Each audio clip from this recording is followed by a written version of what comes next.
ಅದನ್ನೆಲ್ಲ ಗಮನಿಸಿದ ಆರಾಧ್ಯ, ಏಯ್ ಆರ್ಡರ್ ತೊಗೊಂಡೆ ಅಲ್ವಾ, ಇಲ್ಲಿಂದ ಹೊರ್ಟು ಹೋಗು, ಇನ್ನೊಂದು ನಿಮಿಷ ನಾನು ಕಣ್ಣು ಮುಂದೆ ಇದ್ದರೆ ಮರ್ಡರ್ ಮಾಡಿಬಿಡ್ತೀನಿ, ಅರ್ಥ ಆಗ್ತಿದೆಯಾ ಅಂತ ಗಟ್ಟಿಯಾಗಿ ಹೇಳಿದ್ಲು ಆರಾಧ್ಯ. ಸಾರಿ ಮೇಡಮ್ ಅಂತ ಹೇಳಿ ಅಲ್ಲಿಂದ ಹೊರ್ಟು ಹೋದ್ಲು ಆ ಹುಡುಗಿ. ಆರಾಧ್ಯ ಕೋಪವನ್ನು ಗಮನಿಸಿ ಸಣ್ಣದಾಗಿ ನಗ್ತಾ ಮೊಬೈಲ್ ನೋಡ್ತಾ ಕೂತಿದ್ದ ಅಧಿರಾಜ್ ವರ್ಮ. ಆ ಹುಡುಗಿ ಅಷ್ಟೊಂದು ಚೆನ್ನಾಗಿದ್ದಾಳಾ ಅಂತ ವ್ಯಂಗ್ಯವಾಗಿ ಜಲಸಿಯಿಂದ ಕೇಳಿದ ಆರಾಧ್ಯಳನ್ನು ನೋಡಿ ಸಣ್ಣದಾಗಿ ನಗ್ತಾ ಶಿ ಈಸ್ ಲುಕಿಂಗ್ ಬ್ಯೂಟಿಫುಲ್ ಅಂತಂದ ಅಧಿರಾಜ್ ವರ್ಮ. ನಿಜಾನಾ? ನಾನಿರುವಾಗಲೇ ಮತ್ತೊಂದು ಹುಡುಗಿಗೆ ಸೈಟ್ ಹೊಡೆದು ನನಗೆ ದ್ರೋಹ ಮಾಡಬೇಕಂತ ಅಂದ್ಕೊಂಡಿದ್ಯಾ ಅಂತ ಆವೇಶದಿಂದ ಕೇಳಿದ್ಲು ಆರಾಧ್ಯ. ನೋ ಅಂತ ಸಿಂಪಲ್ಲಾಗಿ ಹೇಳ್ದ ಅಧಿರಾಜ್ ವರ್ಮ. ಮತ್ತೆ ಇಷ್ಟರವರೆಗೆ ನೀವು ಆಡಿದ ನಾಟಕ ಏನು ಅಂತ ಹಲ್ಲು ಕಡಿದ್ಲು ಆರಾಧ್ಯ. ಹೌದು, ಗಂಡ ಹೆಂಡತಿ ಮಧ್ಯೆ ನಂಬಿಕೆ ಇರಬೇಕು ಆರಾಧ್ಯ ಅಂತ ಇನ್ನೋಸೆಂಟಾಗಿ ತನ್ನ ಡೈಲಾಗನ್ನೇ ಅವಳಿಗೆ ಮರಳಿ ಹೇಳ್ದ ಅಧಿರಾಜ್ ವರ್ಮ. ಸ್ವಲ್ಪ ಸಮಯದ ಮುಂಚೆ ತಾನು ಹೇಳಿದ ಮಾತನ್ನೇ ತನಗೆ ರಿಪೀಟ್ ಮಾಡಿ ಅವನ ಕೋಪದಿಂದ ಹಲ್ಲು ಕಡಿತಾ ನೋಡ್ತಾ ವಾಟ್ ಡು ಯು ಮೀನ್ ಅಂತ ಕೇಳಿದ್ಲು. ಐ ಮೀನ್, ನಾನು ಆ ಹುಡುಗಿಯನ್ನು ನೋಡಿದ್ದಕ್ಕೆ ನಿನಗೆ ಜಲಸ್ಸಿಯಾಗಿ ಫೀಲ್ ಆದೆ.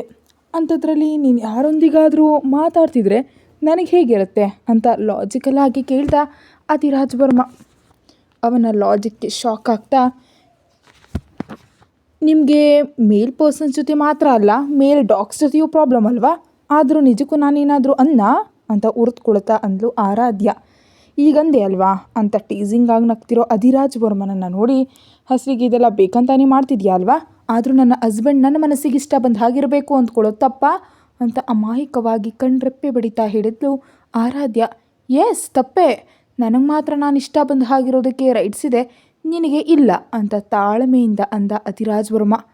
ನಿಜಕ್ಕೂ ನಿಮ್ಮನ್ನು ಬರೆಸೋದು ತುಂಬ ಕಷ್ಟ. ಅನಾವಶ್ಯಕವಾಗಿ ನಿಮ್ಮನ್ನು ಮದುವೆ ಮಾಡ್ಕೊಂಡು ಈಗ ಕಷ್ಟಪಡ್ತಿದ್ದೀನಿ ಅಂತ ಅಧಿರಾಜ್ ವರ್ಮ ಕಡೆ ಬೇಸರದಿಂದ ನೋಡಿದ್ದು ಆರಾಧ್ಯ. ಓಹೋ, ರಿಯಲಿ? ಹೌದಾ? ಅಷ್ಟೊಂದು ಕಷ್ಟಪಟ್ಟು ಯಾರು ಮದುವೆ ಮಾಡ್ಕೊಳ್ಳೋದಕ್ಕೆ ಹೇಳಿದ್ರು ಅಂತ ಕೇಳ್ದ ಅಧಿರಾಜ್ ವರ್ಮ. ಹೌದು, ನಾನೆಲ್ಲಿ ಮಾಡಿಕೊಂಡೆ? ನೀನೇ ಅಲ್ವಾ ಬೆದರಿಸಿ ಮದುವೆ ಮಾಡ್ಕೊಂಡಿದ್ದು ಅಂತ ಆಕ್ರೋಶದಿಂದ ಕೇಳಿದ್ಲು ಆರಾಧ್ಯ. ಹಾಂ, ಹೌದೌದು. ನೀನು ಹಾಲು ಕುಡಿಯೋ ಹಸುಗೂಸು, ನಿಜಕ್ಕೂ ನಿನಗೆ ಏನೂ ಗೊತ್ತಿಲ್ಲ, ಪಾಪ ಬಾಯಲ್ಲಿ ಬೆರಳಿಟ್ರು ಕಚ್ಚಲ್ಲ ಅಂತ ವ್ಯಂಗ್ಯವಾಗಿ ಅಂದ ಅಧಿರಾಜ್ ವರ್ಮ. ಅದೇನಲ್ಲ, ಟೀನೇಜ್ ಗರ್ಲ್ ನಾನಂತೂ ಹೌದು, ಆದರೂ ಎಲ್ಲವೂ ತಿಳಿದು ಮತ್ತೆ ಯಾಕೆ ಕೇಳ್ತಿದ್ಯಾ? ಆದರೂ ನೀನೊಬ್ಬ ದೊಡ್ಡ ರಾಕ್ಷಸ ಅಂತ ಅಂದ್ಲು ಆರಾಧ್ಯ. ಅರ್ಜೆಂಟಾಗಿ ನೀನು ನನ್ನ ಮೇಲಿಟ್ಟಿರೋ ನಂಬಿಕೆಯನ್ನು ಸುಳ್ಳು ಮಾಡಬೇಕನ್ನಿಸ್ತಿದೆ ಬಂಗಾರ ಅನ್ನುತ್ತಾ ಸ್ವಲ್ಪ ಫಾಸ್ಟಾಗಿದ್ದು ಅವಳ ನೆಕ್ ಮೇಲೆ ಬೈಟ್ ಮಾಡ್ದ ಅಧಿರಾಜ್ ವರ್ಮ. ಹಾಗೆ ಸಡನ್ನಾಗಿ ನಡೆದ ಇನ್ಸಿಡೆಂಟ್ಗೆ ಶಾಕ್ ಆದ ಆರಾಧ್ಯ. ಅಮ್ಮ, ಸೇವ್ ಮೀ ದೇವ್ರೇ, ಈ ಬೀಸ್ಟ್ ಕೊಲ್ತಿದ್ದಾನೆ ಅಂತ ಗಟ್ಟಿಯಾಗಿ ಕಿರ್ಚಿದ್ಲು ಆರಾಧ್ಯ. ಸಕ್ಸಸ್ಫುಲ್ಲಾಗಿ ಅಲ್ಲಿನ ಗುರುತುಗಳನ್ನ ಅವಳ ನೆಕ್ ಮೇಲೆ ಒತ್ತಿ ಇನ್ನೊಂದು ಬೇಕಾ ಅಂತ ಕಣ್ಮಿಟಕಿಸ್ದ ಅಧಿರಾಜ್ ವರ್ಮ. ಬೇಡಪ್ಪ ಬೇಡ, ನಿಮಗೆ ನಮಸ್ಕಾರ ಅನ್ನುತ್ತಾ ಫಾಸ್ಟಾಗಿ ಪ್ಲೇಟ್ನಲ್ಲಿದ್ದ ಫುಡ್ನೆಲ್ಲ ಬಾಯಿಗೆ ತುರ್ಕೊಂಡು ಹೊರಗಡೆ ಓಡ್ ಹೋದ್ಲು ಆರಾಧ್ಯ. ಹಾಗೆ ರೆಸ್ಟೋರೆಂಟ್ನಲ್ಲಿ ಲಂಚ್ ಕಂಪ್ಲೀಟ್ ಮಾಡಿದ ಮೇಲೆ ಆರಾಧ್ಯಳನ್ನು ಕಾಲೇಜ್ನಲ್ಲಿ ಡ್ರಾಪ್ ಮಾಡಿ ಆಫೀಸ್ಗೆ ಹೊರಟು ಹೋದ ಅಧಿರಾಜ್ ವರ್ಮ. ಕಾಲೇಜಿನೊಳಗೆ ಹೋದ ಮೇಲೆ ಕ್ಲಾಸ್ಗೆ ಎಂಟರ್ ಆಗ್ತಿದ್ದ ಆರಾಧ್ಯಳನ್ನು ನೋಡಿ ಓಡುತ್ತಾ ಅವಳ ಹತ್ರ ಬಂದಳು ಕಾವ್ಯ. ಏನಾಯ್ತೆ, ಯಾಕೆ ಅಷ್ಟೊಂದು ಗಾಬರಿ ಪಡ್ತಿದ್ಯಾ ಅಂತ ಕೇಳಿದ್ಲು ಆರಾಧ್ಯ ಕಾವ್ಯಾಳನ್ನು ನೋಡಿ. ನಿನ್ನ ಬಗ್ಗೆನೇ ಮಾರಾಯ್ತಿ, ಯಾವ ವಿಷಯವೂ ಹೇಳಿದೆ ನಿಮ್ಮ ಅಪ್ಪನಿಗೆ ಆಕ್ಸಿಡೆಂಟ್ ಆಗೋಗಿದೆ ಅಂತ ಗಾಬರಿ ಆ ಕಾಲೇಜಿನಿಂದ ಹೊಟ್ಟೋದ್ಯಲ್ಲ, ನಿಜಕ್ಕೂ ಹೇಗಿದ್ದಾರೋ ಏನೋ, ನನಗೇನು ತಿಳಿಲೇ ಇಲ್ಲ ಅಲ್ವಾ ಅಂತ ಹೇಳಿದ್ಲು ಕಾವ್ಯ. ರಿಲ್ಯಾಕ್ಸ್ಯಾ, ನಾನು ನಿನ್ನನ್ನು ತುಂಬ ಗಾಬರಿ ಮಾಡಿದೆ ಅಲ್ವಾ? ಆ ಟೈಮ್ನಲ್ಲಿ ತುಂಬ ಭಯ ಆಯಿತು ಕಾವ್ಯ, ಅದಕ್ಕೆ ಹಾಗೆ ಹೊರಟೋದೆ, ಸೋ ಸಾರಿ ಅಂತ ಮುದ್ದಾಗಿ ಕಿವಿ ಹಿಡ್ಕೊಂಡ್ಲು ಆರಾಧ್ಯ.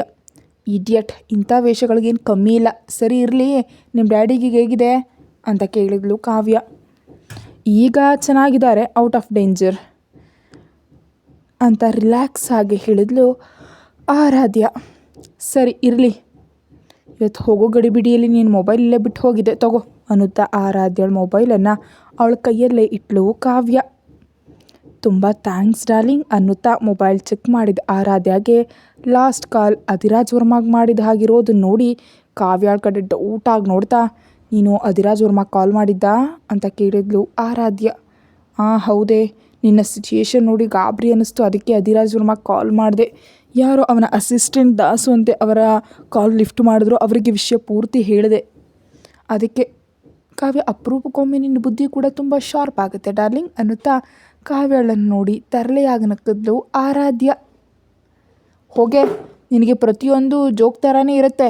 ಅದು ಸರಿ ಇರಲಿ, ನಿನ್ನ ಬ್ಯಾಗ್ ಯಾಕೆ ಅಷ್ಟೊಂದು ದಪ್ಪಗಿದೆ, ಅದರೊಳಗೆ ಏನಿಟ್ಟಿದೆಯಾ ಅಂತ ಕ್ಯೂರಸ್ ಆಗಿ ಕೇಳಿದ್ಲು ಕಾವ್ಯ.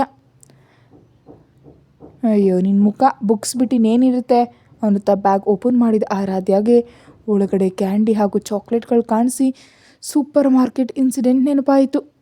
ಅವುಗಳನ್ನ ನೋಡಿ ನೀನೇನಾದರೂ ಸಣ್ಣ ಮಗುವಾ ಅಂತ ನಗ್ತಿದ್ದ ಕಾವ್ಯಾಳ ಹೆಗಲ ಮೇಲೆ ಒಂದು ಹೊಡೆದು ನಡೆದ ವಿಷಯನೆಲ್ಲ ಹೇಳಿದ್ಲು ಆರಾಧ್ಯ.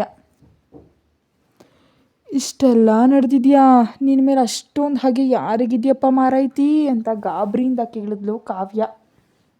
ಏನೋ ನನಗೇನು ಗೊತ್ತು, ಟೈಮ್ಗೆ ಅಧಿರಾಜ್ ವರ್ಮ ಬಂದಿದ್ದಕ್ಕೆ ಸೇವ್ ಆದೆ, ಇಲ್ದಿದ್ರೆ ಏನಾಗ್ತಿತ್ತೋ ಏನೋ ಅಂತ ಬೇಸರದಿಂದ ಅಂದ್ಲು ಆರಾಧ್ಯ. Okay leave it. ಯಾರು ಏನಾದರೂ ಏನೋ ಕ್ಯಾಂಡಿಗಳನ್ನ ಫ್ರೀಯಾಗಿ ಸಿಕ್ಕುವಲ್ವಾ ಅಂತ ಕಾವ್ಯ ಹೇಳಿದ ತಕ್ಷಣ ಅವಳ ಮುಖಕ್ಕೆ ಹೊಡೆದ ಹಾಗಂದ್ಲು ಆರಾಧ್ಯ. ಇಡಿಯಟ್, ನಾಚಿಕೆ ಇಲ್ವಾ? ಫ್ರೀಯಾಗಿ ಸಿಕ್ಕರೆ ಫಿನೈಲ್ ಆದರೂ ಕುಡಿಯೋ ಹಾಗಿದೆಯಲ್ವಾ? ಇವೆಲ್ಲ ನೀನೇ ತಿನ್ನು ಅಂತ ಕಾವ್ಯ ಅವಳ ಮುಖಕ್ಕೆ ಹಾಕಿದ್ಲು ಆರಾಧ್ಯ.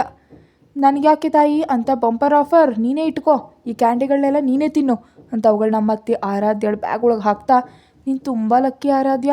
ಯಾರು ಏನೇ ಹೇಳಿದ್ರು ಅಧಿರಾಜ್ ವರ್ಮ ನಿನ್ನನ್ನು ಟ್ರಸ್ಟ್ ಮಾಡಿದ್ರು, ಸಪೋರ್ಟಾಗಿ ನಿಂತರು. You should be thanksful to him ಅಂತ ಅಂದ್ಲು ಕಾವ್ಯ. ನಿಜಾನೇ ಒಂದು ಸೆಕೆಂಡ್ ಕೂಡ ನನ್ನ ಮೇಲೆ ಡೌಟ್ ಪಡಲಿಲ್ಲ. ನನ್ನನ್ನು ಎಷ್ಟೇ ಟಾರ್ಚರ್ ಮಾಡಿದ್ರು ಅವರು ಬೇರೆಯವ್ರ ಮುಂದೆ ಎಂದಿಗೂ ಕಮ್ಮಿ ಮಾಡಲಿಲ್ಲ, ಕಂಪ್ಲೀಟಾಗಿ ಸಪೋರ್ಟ್ ಕೊಟ್ಟರು. ಅವಂಥರ ಇರೋದು ಕೂಡ ತುಂಬ ಕಷ್ಟ ಅಂತ ಪಾಸಿಟಿವ್ ಆಗಿ ಮಾತಾಡಿದ್ಲು ಫಸ್ಟ್ ಟೈಮ್ ಅಧಿರಾಜ್ ವರ್ಮ ಬಗ್ಗೆ ಆರಾಧ್ಯ. ಆ ದಿನ ರಾತ್ರಿ ಡಿನ್ನರ್ ಮಾಡುವಾಗ ಏನೇನೋ ಥಾಟ್ಸ್ ಡಿಸ್ಟರ್ಬ್ ಮಾಡ್ತಿದ್ದಾರೆ. ಸೈಲೆಂಟಾಗಿ 4 ತುತ್ತು ತಿಂದು ರೂಮಿಗೆ ಹೊಟ್ಟು ಹೋದ ಆರಾಧ್ಯಳಿಗೆ ನಿದ್ರೆ ಬಾರದೆ ಅತ್ತಿತ್ತ ಹೊರಳಾಡ್ತಿದ್ದ ಟೈಮ್ನಲ್ಲಿ ಹಣ್ಣಿನ ಬೌಲ್ ತೊಗೊಂಡು ಬಂದ್ಲು ಸಾವಿತ್ರಿ. ನಾ ಹೇಳಿಲ್ಲ ಅಲ್ವಾ ಯಾಕೆ ತಂದೆ ಅಂತ ಡೌಟಾಗಿ ಕೇಳಿದ್ಲು ಆರಾಧ್ಯ. ಅಂದರೆ ನೀವು ಊಟ ಸರಿಯಾಗಿ ಮಾಡಿಲ್ಲ ಅಂತ ಅಧಿರಾಜ್ ಸರ್ ಕಳಿಸಿದ್ರು ಅಂತ ವಿನಿಯದಿಂದ ಆನ್ಸರ್ ಮಾಡಿದ್ಲು ಸಾವಿತ್ರಿ. ನನಗೆ ತಿನ್ನೋದಕ್ಕೆ ಇಷ್ಟ ಇಲ್ಲ ಸಾವಿತ್ರಿ, ತೊಗೊಂಡು ಹೋಗು ಅಂತ ಕಿರಿಕಿರಿ ಮಾಡ್ಕೊಳ್ತಾ ಹೇಳಿದ್ಲು ಆರಾಧ್ಯ. ಹೊಟ್ಟೆ ಹಸಿವಿನಿಂದ ಮಲಗಿದ್ರೆ ನಿದ್ದೆ ಬರಲ್ಲ ಮೇಡಮ್, ಸ್ವಲ್ಪ ತಿನ್ನಿ ಅಂತ ಸಮಾಧಾನ ಪಡಿಸೋ ಪ್ರಯತ್ನ ಮಾಡಿದ್ಲು Savitri. No problem, night time ಎಷ್ಟು ಕಮ್ಮಿ ತಿಂದರೆ ಅಷ್ಟು ಒಳ್ಳೆಯದೇ. ಮೊದಲು ಅರ್ಜೆಂಟಾಗಿ ಈ ಹಣ್ಣಿನ ಮಾರ್ಕೆಟನ್ನು ನನ್ನ ಕಣ್ಣೆದುರಿಂದ ದೂರ ಮಾಡು ಅಂತ ಆರ್ಡರ್ ಮಾಡಿದ್ಲು ಆರಾಧ್ಯ.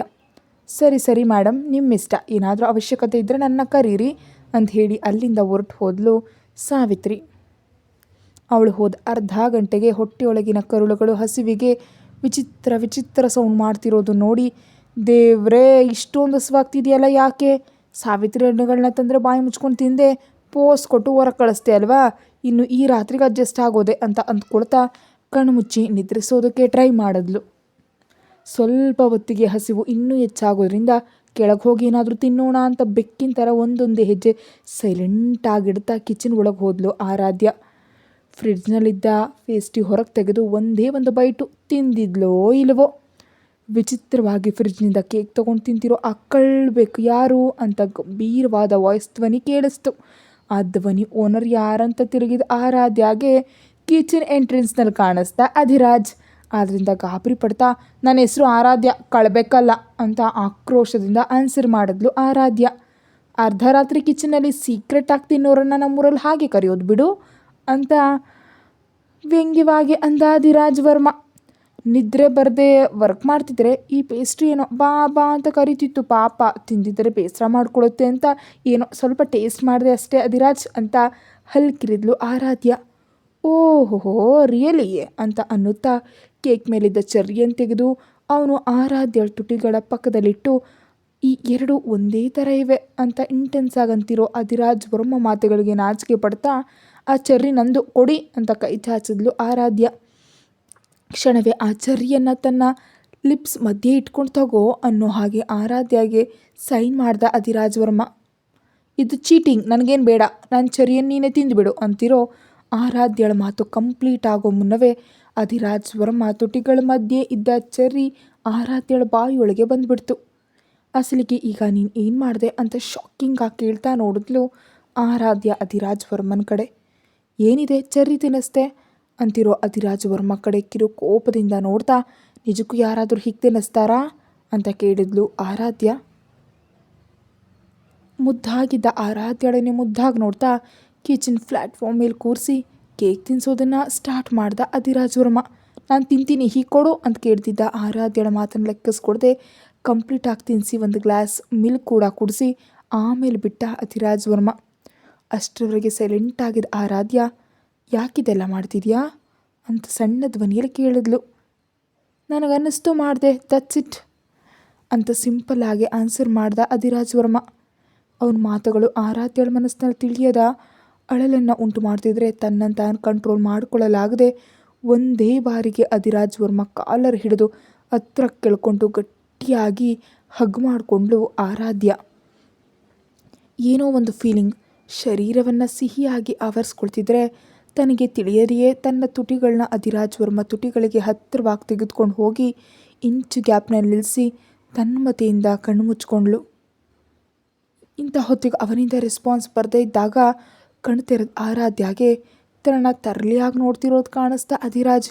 ಯಾಕೀಗ ನೋಡ್ತಿದ್ಯಾ ಅಂತ ಮೆಲ್ಲ ಕೇಳಿದ ಆರಾಧ್ಯಾಗೆ, ನಾನು ಕಿಸ್ ಮಾಡ್ತೀನಿ ಅಂತ ವೆಯ್ಟ್ ಮಾಡ್ತಿದ್ದೆ ಬೇಬಿ ಅಂತ ಡೀಪ್ ವಾಯ್ಸ್ನಲ್ಲಿ ಇಂಟೆನ್ಸ್ ಆಗಿ ಅಂದ ಅಧಿರಾಜ್ ವರ್ಮ. ನಾನು ಯಾಕೆ ವೆಯ್ಟ್ ಮಾಡ್ತೀನಿ ಅಂತ ಸೀರಿಯಸ್ ಆಗಿ ಮುಖ ತಿರುಗಿಸ್ಕೊಂಡ್ಲು ಆರಾಧ್ಯ. ಹೌದಾ, ಮತ್ತೀಗ ನೀನು ಮಾಡಿದ ಕೆಲಸ ಏನು ಅಂತ ನೇರವಾಗಿ ನೋಡ್ದ ಅಧಿರಾಜ್ ವರ್ಮ. ಅದೇ ಏನೋ ತಿಳಿಯದ ಫೀಲಿಂಗ್ನಲ್ಲಿ ಅನ್ನುತ್ತಾ ಅಧಿರಾಜ್ ವರ್ಮನನ್ನು ಫೇಸ್ ಮಾಡೋದಕ್ಕಾಗದೆ ನಾಚಿಕೆಯಿಂದ ರೂಮ್ಗೆ ಓಡ್ ಹೋದ್ಲು ಆರಾಧ್ಯ. ಇಡಿಯಟ್, ವೆರಿ ಕ್ರೇಜಿ ಗರ್ಲ್ ಅಂತ ಆರಾಧ್ಯಳನ್ನು ಮುದ್ದಾಗಿ ಬೈದ್ಕೊಡ್ತಾ ರೂಮಿಗೆ ಹೋಗಿ ಹ್ಯಾಪಿಯಾಗಿ ನಿದ್ರಿಸ್ದ ಅಧಿರಾಜ್. ಫಾಸ್ಟಾಗಿ ರೂಮಿಗೆ ಬಂದ ಆರಾಧ್ಯ ಮಾತ್ರ ದೊಡ್ಡ ಸೌಂಡ್ ಮಾಡ್ತಾ ಡೋರ್ ಕ್ಲೋಸ್ ಮಾಡಿ ಬೆಡ್ ಮೇಲೆ ಕೂತು, ಏ ಹುಡುಗಿ, ಬೇಕಂತಾನೆ ಆ ರಾಕ್ಷಸನಿಗೆ ದಾರಿ ಮಾಡಿಕೊಡ್ತಿದ್ಯಾ?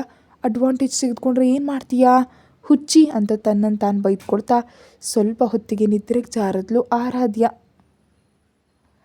ಮಾರನೇ ದಿನ ಆರಾಧ್ಯ ಪ್ಯಾಲೇಸ್ನಿಂದ ಡೈರೆಕ್ಟಾಗಿ ಕಾಲೇಜಿಗೆ ವಿನಃ ಎಲ್ಲೂ ಹೋಗದಿರೋದ್ರಿಂದ ಕೃಷ್ಣನ ನೋಡಬೇಕು ಅಂತ ಅಂದ್ಕೊಂಡ ಆಲೋಚನೆ ಕೂಡ ನಿಂತು ಹೋಯಿತು. ಹಾಗೆ ಸೈಲೆಂಟಾಗಿ ಕೂತಿದ್ದ ಆರಾಧ್ಯಳೊಂದಿಗೆ, ಹೀಗೆ ಎಷ್ಟು ದಿನ ಡಲ್ಲಾಗಿರ್ತೀಯ, ಒಂದು ಬಾರಿ ಹಾಸ್ಪಿಟಲ್ಗೆ ಹೋಗಿ ನಿಮ್ಮ ಅಪ್ಪನನ್ನ ನೋಡಿ ಬರಬಹುದಲ್ವಾ ಅಂತ ಅನುಮಾನದಿಂದ ಅಂದ್ಲು ಕಾವ್ಯ. ಎಷ್ಟು ಬಾರಿ ಹೋದ್ರೇನು, ನನ್ನನ್ನು ನೋಡಿದ್ರೇ BP ಹೆಚ್ಚಿಸ್ಕೊಂಡು ಕಾಯಿಲೆ ಆಗ್ತಾರೆ, ನನ್ನ ಅಗತ್ಯವೂ ಇಲ್ಲ, ಸದ್ಯಕ್ಕೆ ಅವರಿಗೆ ಕೇರ್ ತೆಗೆದುಕೊಳ್ಳೋದಕ್ಕೆ ಹೆಂಡತಿ ಮಗಳು ಇಬ್ಬರೂ ಇದ್ದಾರಲ್ವಾ ಅಂತ ಏನೋ ಆಲೋಚಿಸ್ತಾ ಬೇಸರದಿಂದ ಹೇಳಿದ್ಲು ಆರಾಧ್ಯ. ಮತ್ತು ನಿನ್ನ ಕಣ್ಣುಗಳಲ್ಲಿ ನೀರು ಯಾಕೆ ಬರ್ತಿದೆ ಅಂತ ಕ್ವೆಶ್ಚನ್ ಮಾಡಿದ ಕಾವ್ಯಾಗೆ ಏನಂತ ಆನ್ಸರ್ ಕೊಡಬೇಕು ತಿಳಿದೆ ಸೈಲೆಂಟಾಗಿ ಉಳಿದ್ಬಿಟ್ಲು ಆರಾಧ್ಯ. ಸರಿ ಬಿಡೆ, ನನಗೆ ಹೇಳ್ತಿದ್ರು ಪರವಾಗಿಲ್ಲ, ನಿನ್ನ ಮನಸ್ಸಿನಲ್ಲಿ ಏನಿದೆಯೋ ಕನಿಷ್ಠ ನೀನಾದರೂ ತಿಳ್ಕೊ, ಎಷ್ಟಾದರೂ ಅವರು ನಿನಗೆ ಹೆತ್ತು ತಂದೆ ಅಲ್ವಾ ಅಂತ ಹೇಳೋದನ್ನು ನಿಲ್ಲಿಸಿ ಅವಳನ್ನೇ ನೋಡ್ತಾ ನಿಂತಳು ಕಾವ್ಯ. ನಿಜವೇ, ನನಗೆ ಅಪ್ಪನ ಬಗ್ಗೆ ಚಿಂತೆ ಆಗುತ್ತಲೇ ಇದೆ, ಆದರೆ ನಾನು ಹೋಗಲ್ಲ ಅಂತಿರೋ ಆರಾಧ್ಯಳ ತಲೆಗೆ ಒಂದು ಹೊಡೆದು, ನಿನ್ನ ಥರ ತಂದೆ ಮಗಳನ್ನು ನಾನು ಎಲ್ಲೂ ನೋಡಿಲ್ಲ ಮಾರಾಯ್ತಿ, ಒಂದು ಕಡೆ ಬೇಸರ ಪಡ್ತೀಯಾ, ಇನ್ನೊಂದು ಕಡೆ ಹಠ ಹಿಡಿದು ಕೂತ್ಕೊಳ್ತೀಯಾ, ಎಷ್ಟು ವಿಚಿತ್ರಾಣೆ ನೀನು, ನಾನು ನೋಡೋದು ಇದೇ ಮೊದಲ ಬಾರಿ ಅಂತ ಕಾವ್ಯ ಹೇಳ್ತಿರುವಾಗಲೇ, ನಿಜಕ್ಕೂ ಇದೆಲ್ಲ ನಿನಗೆ ನೀನೇ ಊಹಿಸ್ಕೊಂಡ್ರೆ ನಾನೇನು ಮಾಡಲಿ ಅಂತ ಕೋಪದಿಂದ ಅಂತಿರೋ ಆರಾಧ್ಯಳ ಕೈಯಲ್ಲಿದ್ದ ಮೊಬೈಲನ್ನು ಕಿತ್ಕೊಂಡು, ಹೌದಾ, ಏನು ಇಲ್ದಿದ್ರೆ ನಿಮ್ಮ ಫಾದರ್ ನಂಬರ್ಗೆ 10 ಬಾರಿ ಯಾಕೆ ಡಯಲ್ ಮಾಡಿದೀಯಾ ಅಂತ ಮೊಬೈಲ್ ಆರಾಧ್ಯಳ ಮುಖದ ಮುಂದೆ ಇಟ್ಟು ಕೇಳಿದ್ಲು ಕಾವ್ಯ. ಅದೇನೋ ಜಸ್ಟ್ ರ್ಯಾಂಡಮ್ ಡಯಲ್ ಅಷ್ಟೇನೇನಿಲ್ಲ ಅಂತ ಅಲ್ಲಿಂದ ಹೊರಟು ಹೋದ್ಲು ಆರಾಧ್ಯ. ಹಾಸ್ಪಿಟಲ್ ಬೆಡ್ ಮೇಲೆ ಕೂತು ಸೀರಿಯಸ್ ಆಗಿ ಆಲೋಚಿಸ್ತಿರೋ ಕೃಷ್ಣನ ಹತ್ರ ಬಂದು, ಲಂಚ್ಗೆ ಏನು ತಿಂತೀರಾ ಅಂತ ಹೇಳಿದರೆ ಆರ್ಡರ್ ಮಾಡ್ತೀನಿ ಡ್ಯಾಡಿ ಅಂತ ಪ್ರೀತಿ ತೋರಿಸ್ತಾ ಹೇಳಿದ್ಲು ಶ್ರಾವ್ಯ. ಈ ಹಾಸ್ಪಿಟಲ್ನಲ್ಲಿ ಪೇಷಂಟ್ಸ್ಗೆ ಹೊರಗಿನ ಊಟ ತಿನ್ನೋದಕ್ಕೂ ಕೂಡ ಅಲೋ ಮಾಡ್ತಾರಾ ಅಂತ ಮುಖ ಗಂಟಿಕ್ಕೊಂಡು ಕೇಳ್ದ ಕೃಷ್ಣ. ಹಾಂ, ಯಾರಿಗಾಗ ಒಪ್ಪಲ್ಲ, ಇಲ್ಲಿನ ಫುಡ್ ಹೈಜಿನ್ ಆಗಿರಲ್ಲ, ಅದೇ ರೆಸ್ಟೋರೆಂಟ್ನಲ್ಲಾದರೆ ನಮಗೆ ಬೇಕಾದಾಗ ತಯಾರು ಮಾಡಿಕೊಡ್ತಾರೆ ಅಂತ ದೊಡ್ಡದಾಗಿ ಹೇಳಿದ್ಲು ಶ್ರಾವ್ಯ. ಒಬ್ಬ ಪೇಷಂಟ್ಗೆ ಏನು ಕೊಡಬೇಕು ಅಂತ ತಿಳಿಯಲ್ಲ, ನಿನಗಿಂತ ಆರಾಧ್ಯ ತುಂಬ ಬುದ್ಧಿವಂತಿಯಾಗಿ ಯೋಚಿಸ್ತಾಳೆ ಅಂತ ನಿಟ್ಟುಸಿರು ಬಿಟ್ಟ ಕೃಷ್ಣ. ಇಷ್ಟೊಂದು ಪ್ರೀತಿ ತೋರಿಸ್ತಿದ್ರು ಈ ಮುದುಕ ಯಾವಾಗಲೂ ಅವಳ ಜೊತೆ ಕಂಪೇರ್ ಮಾಡ್ತಿರ್ತಾನೆ ಅಂತ ಇರಿಟೇಟ್ ಆದ್ಲು ಶ್ರಾವ್ಯ. ಯಾವಾಗ ನೋಡಿದ್ರು ನಿನ್ನಲ್ಲೇ ನೀನು ಯಾಕೆ ಕೊಂಡ್ಕೊಳ್ತೀಯೋ, ಕಾಲೇಜ್ಗೆ ಹೋಗೋ ಉದ್ದೇಶ ಇಲ್ವಾ ಅಂತ ಕಿರಿಕಿರಿ ಪಟ್ಟ ಕೃಷ್ಣ. ಅದೇನಿಲ್ಲ, ಹೋಗ್ತಿದ್ದೀನಿ ಡ್ಯಾಡ್ ಅನ್ನುತ್ತಾ ಗಾಬರಿಯಿಂದ ಹೊರಗೆ ಬಂದು ಕಾರಿಡಾರ್ನಲ್ಲಿ ಒಂದು ಪಕ್ಕದಲ್ಲಿ ಕೂದಲು ಶ್ರಾವ್ಯ. ನಮಗೆ ಆಲ್ರೆಡಿ ಮದುವೆ ಆಗೋಗಿದೆ ಅಂತ ತಿಳಿದ್ರೆ ನೀವು ಏನಾಗ್ಬಿಡ್ತೀರೋ ಏನೋ ಅಪ್ಪಾಜಿ ಅಂತ ಮನಸ್ಸಿನಲ್ಲೇ ಅಂದ್ಕೊಳ್ತಾ, ನಿಜ ಹೇಳಿ ನೀವಿದೆಲ್ಲ ಶ್ರಾವ್ಯಾಳಿಗಾಗಿ ಮಾಡ್ತಿದ್ದೀರಾ ಅಂತ ಅನುಮಾನವನ್ನು ವ್ಯಕ್ತಪಡಿಸಿದ್ಲು ಆರಾಧ್ಯ. ಹಾಗೆ ಕೇಳ್ತಾ ಇರೋ ಆರಾಧ್ಯಳ ಕಡೆ ಸೀರಿಯಸ್ ಆಗಿ, ಒಂದು ಹೊಡೆದ್ರೆ ಸತ್ತು ಹೋಗ್ತೀಯ, ಇಷ್ಟರವರೆಗೆ ನೆತ್ತಿ ನೋವು ಬರೋ ಹಾಗೆ ಹೇಳ್ತಿದ್ರು, ನಿನಗೆ ಅರ್ಥ ಆಗಿದ್ದಿದಾ? ಯಾವುದೋ ಒಂದಿನ ನಿನ್ನ ಹಠದಿಂದ ನನ್ನನ್ನು ಮೇಲಕ್ಕೆ ಕಳಿಸೋ ಆಗಿದೆಯಾ ಅಂತ ಒಂದೇ ಬಾರಿಗೆ ಸೀರಿಯಸ್ ಆದ ಕೃಷ್ಣ. ಸರಿ ಇನ್ನು ವಿಷಯ ಬಿಟ್ಬಿಡಿ. ಎಷ್ಟು ಕಷ್ಟ ಬಂದರೂ ನಿಮ್ಮ ಹತ್ರ ಮಾತ್ರ ನಾನು ಬೇಸರವನ್ನು ಯಾವತ್ತೂ ನಿಮ್ಮ ಹತ್ರ ತರಲ್ಲ. ನನ್ನಿಂದ ನಿಮ್ಮ ಆರೋಗ್ಯ ಅಪ್ಸೆಟ್ ಮಾಡ್ಕೊಳ್ಬೇಡಿ ಅಂತ ಟಾಪಿಕ್ ಡೈವರ್ಟ್ ಮಾಡಿದ್ಲು ಆರಾಧ್ಯ. ಸ್ವಲ್ಪ ಹೊತ್ತಿನ ಮೌನ ಆದಮೇಲೆ, ಹೌದು ಚಿಕ್ಕಮ್ಮ ಹಾಗೂ ಶ್ರಾವ್ಯ ಕಾಣಿಸ್ತಿಲ್ಲ, ಎಲ್ಲಿಗೋದ್ರು ಅಂತ ಕೇಳಿದ್ಲು ಆರಾಧ್ಯ. ಶ್ರಾವ್ಯ ಕಾಲೇಜ್ಗೆ ಹೋಗಿದ್ದಾಳೆ, ನಿಮ್ಮ ಚಿಕ್ಕಮ್ಮ ಏನೋ ಕೆಲಸ ಇದೆ ಅಂತ ಹೊರಗೋಗಿದ್ದಾಳೆ, ಸಂಜೆ ಬರ್ತಾಳೆ ಅಂತ ಹೇಳಿದ ಕೃಷ್ಣ. ಹಾಗಾದರೆ ಅಷ್ಟರವರೆಗೆ ನಿಮಗೆ ಜೊತೆಯಾಗಿ ನಾನಿರ್ತೀನಿ ಸರಿನಾ ಅಂತ ನಗ್ತಾ ಅಂದ್ಲು ಆರಾಧ್ಯ. ಸರಿ ನಿನ್ನಿಷ್ಟ, ಕ್ಲಾಸಸ್ ಮುಗಿದ್ಮೇಲೆ ಸ್ವಲ್ಪ ಟೈಮ್ ಫ್ರೀ ಇದ್ದರೆ ಕಂಪ್ನಿಗೆ ಬರಬಹುದಲ್ವಾ, ನಂಗೆ ಸ್ವಲ್ಪ ಹೆಲ್ಪ್ ಆಗಿರುತ್ತೆ ಅಂತ ಮಗಳನ್ನು ನೋಡ್ತಾ ಕೇಳಿದ ಕೃಷ್ಣ. ಈಗಿನಿಂದ ಯಾಕಪ್ಪಾಜಿ ಅಂತ ಕೇಳಿದ ಆರಾಧ್ಯವಳೊಂದಿಗೆ. ನಿನಗಲ್ಲಿ ಕೆಲಸ ಎಷ್ಟು ಬೇಕೋ ಅಭ್ಯಾಸ ಆದರೆ ನನಗಷ್ಟು ಪ್ರಶಾಂತವಾಗಿರುತ್ತೆ ಅಂದ ಕೃಷ್ಣ ಏನೂ ಆಲೋಚಿಸ್ತಾ. ಸರಿ ಬರ್ತೀನಿ ಬಿಡಿ ಅಂತ ಹೇಳಿದ್ಲು ಆರಾಧ್ಯ. ಏನು ನೀನೇನಾ ಇಷ್ಟು ಬೇಗ ಒಪ್ಕೊಂಡಿದ್ದು? ನಾನು ಹೇಳಿದ ಮಾತಿಗೆ ನಿನ್ನನ್ನು ಒಪ್ಸಲು ಎಷ್ಟು ಕಷ್ಟಪಡಬೇಕು ಅಂತ ಅಂದ್ಕೊಂಡಿದ್ದೆ. ಆಕ್ಸಿಡೆಂಟ್ ಪುಣ್ಯದಿಂದ ಇದು ಸಾಧ್ಯ ಆಯಿತು ಅಂತ ಆಶ್ಚರ್ಯಪಡ್ತಾ ಅಂದ. ನಿಮ್ಮ ಎಕ್ಸೈಟ್ಮೆಂಟ್ ನೋಡ್ತಿದ್ರೆ ಈಗಲೇ ಆಸ್ತಿಯನ್ನೆಲ್ಲ ಚಿಕ್ಕಮ್ಮ ಹಾಗೂ ಶ್ರಾವ್ಯಾಳಿಗೆ ಬರ್ಕೊಟ್ಟು ಅವ್ರಿಗೆ ನನ್ನ ಜೀವನ ಪರ್ಯಂತ ಸೇವಕಿ ಮಾಡ್ತಿರೋ ಆಗ ಅನ್ನಿಸ್ತಿದೆ ಅಂತ ಡೌಟಾಗಂತಿರೋ ಆರಾಧ್ಯಳ ಕಡೆ ಕೋಪದಿಂದ ನೋಡ್ತಾ, ನಿನ್ನನ್ನು ನಿಜಕ್ಕೂ ಈ ಜನ್ಮಕ್ಕೆ ನಾನು ಬದಲಾಯಿಸೋದಕ್ಕೆ ಸಾಧ್ಯನೇ ಇಲ್ಲ ಅಂತ ತನ್ನ ತಲೆ ಮೇಲೆ ಕೈ ಇಟ್ಕೊಂಡ ಕೃಷ್ಣ. ಆದರೆ ಆರಾಧ್ಯ ಬರೋದನ್ನು ಮುಂಚೆ ಗಮನಿಸಿದ ಶ್ರಾವ್ಯ ಸೈಲೆಂಟಾಗಿ ಪಕ್ಕದಲ್ಲಿ ನಿಂತು ತಂದೆ ಮಗಳ ಮಧ್ಯೆ ನಡೆದ ಸಂಭಾಷಣೆಲ್ಲ ಕೇಳಿ ಕೋಪದಿಂದ ಉರಿದು ಹೋಗುತ್ತಾ ಹೊರಗೆ ಹೋಗಿ ತಾಯಿಗೆ ಕಾಲ್ ಮಾಡಿದ್ಲು. ಏನು ಈ ಟೈಮ್ನಲ್ಲಿ ಕಾಲ್ ಮಾಡಿದೆ ಬೇಬಿ, ಏನಾದರೂ ಸಮಸ್ಯೆನಾ ಗಾಬರಿಯಿಂದ ಕೇಳಿದ್ಲು ಮಲ್ಲೇಶ್ವರಿ. ಹಾಂ ಪ್ರಾಬ್ಲಮ್ಮೇ, ಆ ಕೃಷ್ಣ ತನ್ನ ಮಗಳಿಗೆ ವ್ಯಾಪಾರ ಪೂರ್ತಿ ಅಭ್ಯಾಸ ಮಾಡಿಸ್ಬೇಕಂತ ದಿನ ಕಂಪ್ನಿಗೆ ಬರೋದಕ್ಕೆ ಹೇಳ್ತಿದ್ದಾನೆ. ಇಷ್ಟು ದಿನಗಳಲ್ಲಿ ಒಂದು ಬಾರಿ ಆದರೂ ನನ್ನನ್ನು ಕಂಪ್ನಿಗೆ ಬರೋದಕ್ಕೆ ಹೇಳಿದಾನ. ನಿಜಕ್ಕೂ ಬೇಗನೆ ಆಸ್ತಿ ಪೂರ್ತಿ ಅವಳಿಗೆ ಬರೋದು ನಮ್ಮ ಕೈಗೆ ಭಿಕ್ಷದ ಪಾತ್ರೆ ನೀಡ್ತಾನೇನೋ ಅನ್ನಿಸ್ತಿದೆ.